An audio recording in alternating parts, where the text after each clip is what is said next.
So I haven't posted a video in a while. Thought I might do one. This is my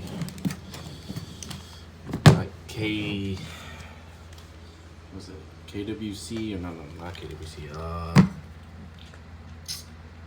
forgot the other brand. But it's pretty much all upgraded. KSC, there we go. I think it's the KSC MAC11. But this has I forgot the brand, full steel kit. So it's a hefty punch. So I used to have a KWA MAC11. It was full plastic, pretty much all compatible. I have to say the only things that are plastic on here, besides the back strap right here, which is plastic on the real one, is the bolt. The bolt is plastic as well. It's actually a really fun little gun. Like even on semi, it has some very decent accuracy for outdoors. One day I was just lazy and instead of running a full rifle, I just ran this actually for one game. But so the magazines are compatible so the KSC KWA mags, they're both compatible. I think it's just for the steel kit.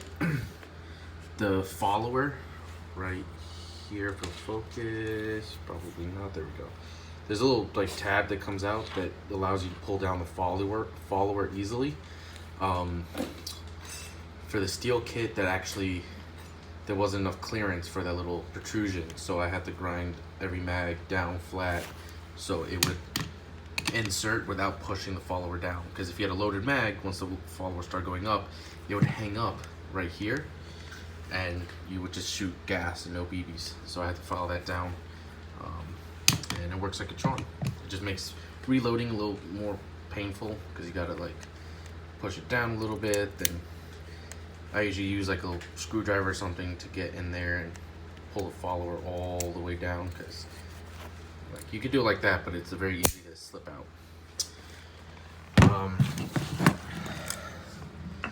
So the steel kit has all the trademarks.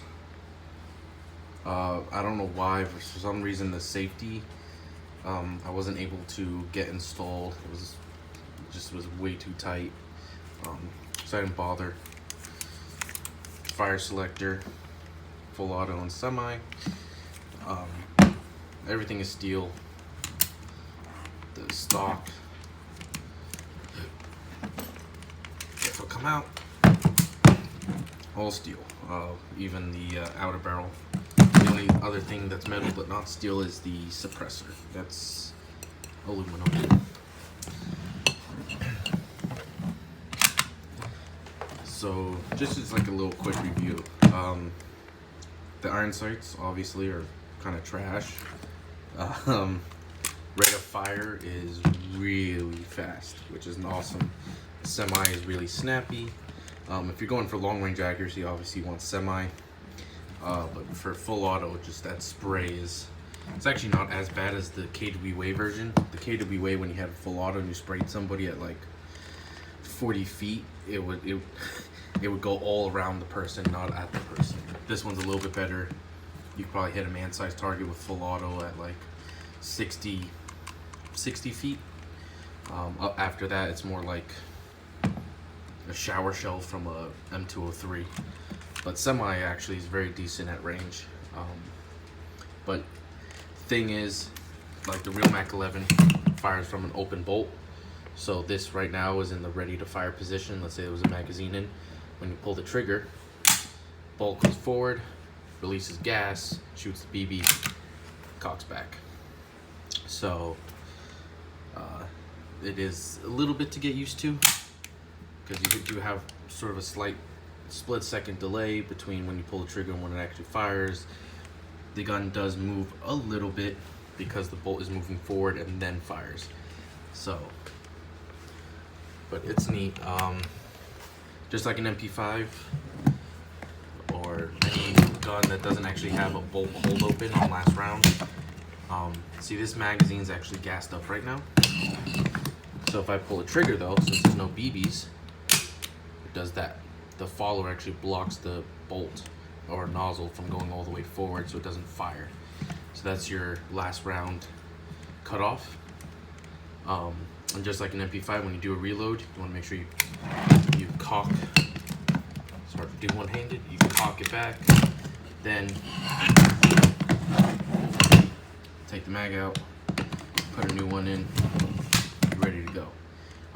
If you really want to, you can take the mag out without locking the bolt back first, but then when you want to go put a new mag in, before you do it, you want to make sure that you cock it back, just like an MP5, because you can damage the nozzle with the fully loaded magazine. When you push that mag in, the BB's going to hit the nozzle, and you're going to keep trying to jam it so it locks in, and it's not going to lock in, and you're going to keep hitting it, and you're going to fuck up the nozzle.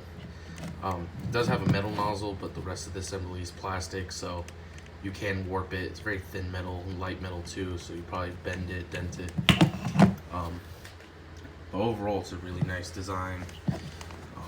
It's just fun to whip out at the field, and just the weight of it being full steel is it's hefty.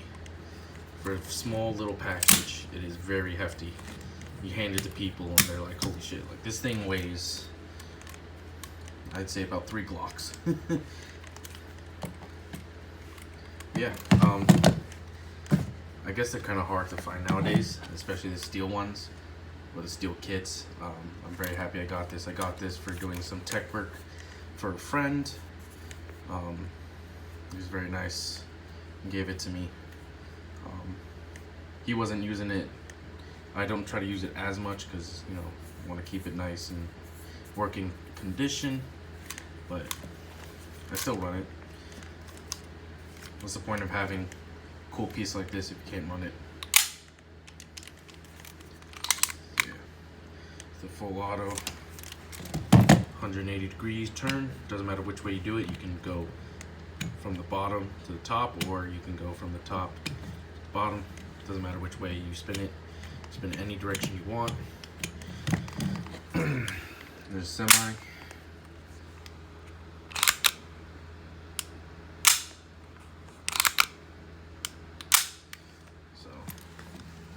Yeah, I did wish they had a metal bolt just to give a little bit more recoil, but obviously if you have a heavier bolt, it's going to cycle a little slower, so you won't get the nice rate of fire that this thing has. I mean, usually you can't use full auto anyway, but games that you do use full auto, this thing is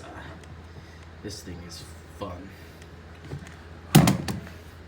Chrono's about the same as a pistol, so it's with a .2, it's within that like 350 range, so it's usually chronos with .2 about 300 to 350.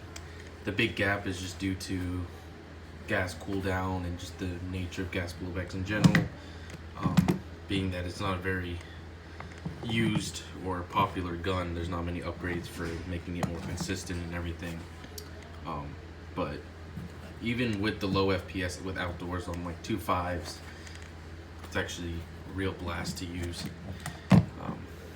It's nice. You can have it as a sidearm if you really wanted to, run it as a primary. I actually like running this with my shotgun, since I have a shell ejecting gas shotgun. This is just a nice little sidearm. Plus the range is perfect. So up close, I can either burnt somebody or I can give them a nice 11-shot blast from my DM870. So cool little kit. Have a steel MAC11 and a steel DM870.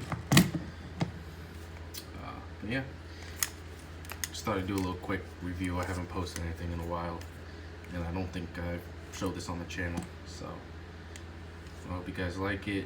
If you have any questions, if you have any advice or anything on this, I haven't really looked much into it, please let me know, because I do like running it.